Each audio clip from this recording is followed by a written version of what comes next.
Hey everyone, I'm Isaiah from Prather Audio, and today I'm going to be talking to you about how to add effects to your song to make the production sound larger than life.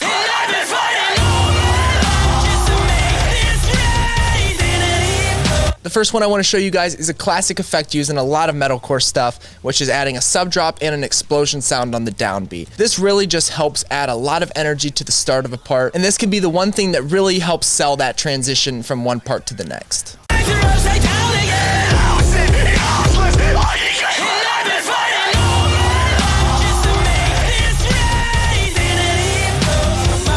So first what you're gonna do is you're gonna need to find a part in the song that you really wanna emphasize the downbeat on. Generally, this would be like the start of a chorus, the start of a new section. It just comes down to finding a part that this is gonna be effective in. The next thing you're gonna wanna do is find some subdrop sounds or make your own. You can make these in pretty much any DAW. If you have a sound generator, you can just choose the frequencies and automate it. And if you're not really that interested in making them and just need a sound, I have a free pack, and I also have a pack made with a bunch of mixed presets and a ton of different lengths. It doesn't really matter what sounds you use though, so any subdrop sound will work as long as it fits the key of your song. Here's what I'm using for my subdrop sound. And then here's what the song sounds like without the subdrop.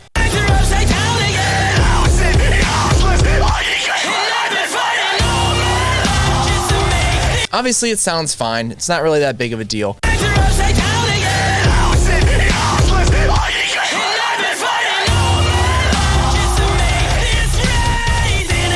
As you can tell, that really just changes the vibe of the track and really adds a ton of energy on the downbeat. Next thing I want to add on here is going to be an explosion. This is really going to add a lot of the transient that we're going to be missing from the subdrop, and this is really going to make up for that punch that you're going to want at this part. So now that we mix those two together, this is what we're going to get. So now that's gonna make up, so we're gonna get that big punch right as it starts, and then the subdrop is gonna kind of fall out of the mix as it goes down. So here's without the slam. And here's with the slam.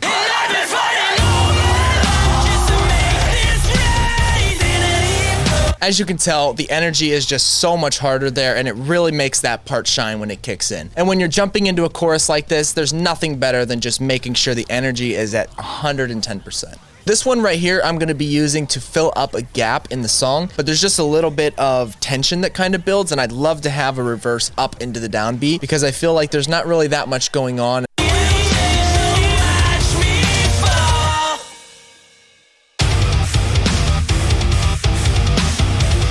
So to fill this gap in, assuming that you have an explosion on the downbeat like we did on the last one, you can use this and copy it, and you can paste it to reverse it, or if you need to, you can just pull in a sample of your own. Don't need something on the other end of it. It does sound pretty cool, so you'll see kind of how this sounds when it goes reverse into an explosion, but you don't need that, and you can do it kind of however you'd like, but this is just how I prefer to do it. So now we're gonna reverse this one, make a new version to make sure you don't affect anything else, and then now what you're gonna wanna do is you're gonna wanna back it up. If there's a big transient, what I like to do is actually pull off just a little bit of the end of it, because we don't really want that transient to double up when you reverse it back onto itself. And what I'll do is I'll just do a gentle crossfade right there, and I'm just gonna give this a fade in. You don't have to keep it that length either, so generally what I'll do is make it a little shorter because this part really isn't that long. Then from here, you can kind of just adjust it with clip gain, or if you want to just automate it, you can pull the volume down.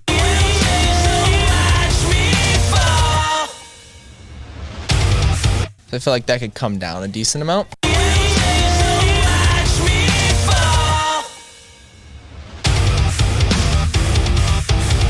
As you can tell, it really does a nice job at building up that tension and releasing it right on the downbeat. One thing that I really love about techniques like this is just because it adds a lot of energy and it really doesn't take too much effort on your end. And the last thing I want to show you guys is when you just want to add some ear candy to your track. For this part, I really feel like the snare just could use a reverse snare. It sounds like a cool part that it'd be in.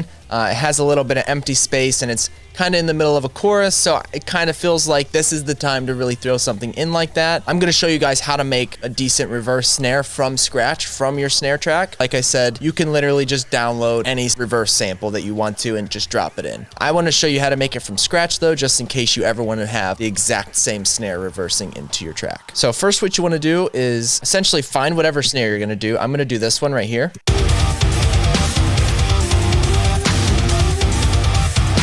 So it's just a normal open snare, but I like to find which one I'm gonna do and I'll copy it. Next thing is I'm just going to add a new track. Doesn't really matter what we're doing here. I'm just gonna add it to shells and we'll call this Rev snare. Next thing that you wanna do is just copy and then you can paste. Now that I've got this here, what I'm gonna wanna do is give this a nice reverb. So let's put on some Verb Suite.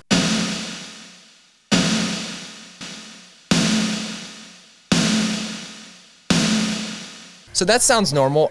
Just quickly dial it. It really doesn't matter what you do. So now I'm bouncing this with the reverb on it so I can reverse it and keep the reverb where it's at. I recommend if you're doing this too, make sure to add some tail length to it just to make sure that you're not cutting your reverb off early. So now that we've got that, you can delete the original. And now we're gonna reverse what we just made. So at this point, now you should have a snare that's super reverbed out and it's gonna be reversed. Now what you're gonna do is line it up to the snare that you're trying to put it up against. Now, like I said with the last one, you don't really wanna have the transient heavy in this. If you have a transient into transient, it's gonna double up on itself. So what I like to do is just give it a slight fade here. I like to also cut off the end of it just slightly to where you're not getting that actual stick attack, but you're just getting right after the stick attack and then fade down. So obviously the snare tail we made is way long. You don't need to keep it that long. I kind of just say to judge it by what you have, but like sometimes it's cool to go from one snare to the next. So if you just give yourself a little extra room, you can always fade and cut it off earlier. So now let's check this out and see what we have.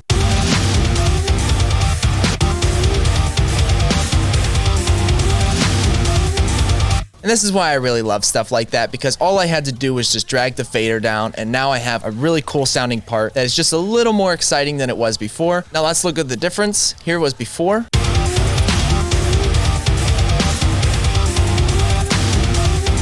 And now after.